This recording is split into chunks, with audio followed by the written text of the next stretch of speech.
The next currency I wanted to discuss is dopamine, which is known as colloquially as like a hormone for motivation and enjoyment.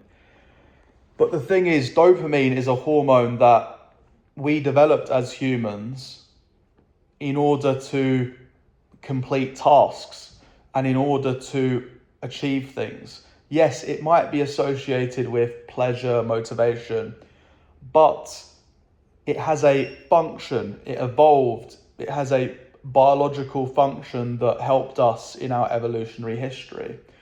And I like to think of the time we live in today as the great dopamine heist, because we are using technology that is draining our dopamine.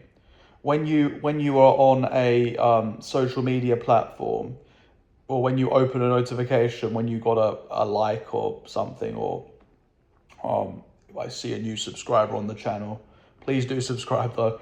A human will get a peak of dopamine, but this peak of dopamine in the past, someone would have had to work very hard for that. For example, if you were a hunter-gatherer, you would have had to work very hard to get that dopamine, and that would enable you to continue to hunt and gather, because you would get a feeling of reward as you move towards your goal, and that would encourage you to continue to move towards that goal of hunting and gathering, and also more likely to repeat that behavior in the future, which would improve survival. But we are using technology that has kind of hacked our dopamine circuitry. And dopamine is, we are always making dopamine, but I do see it as a form of currency, because you need to think of it as throughout your day, how are you going to spend your dopamine? If you spend your dopamine on doom scrolling, or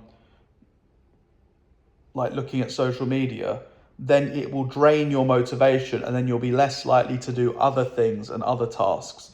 So I think thinking of dopamine as a currency is also very effective. And I've had to reflect a lot about dopamine after having had my ADHD diagnosis, which I'll talk about more in the future.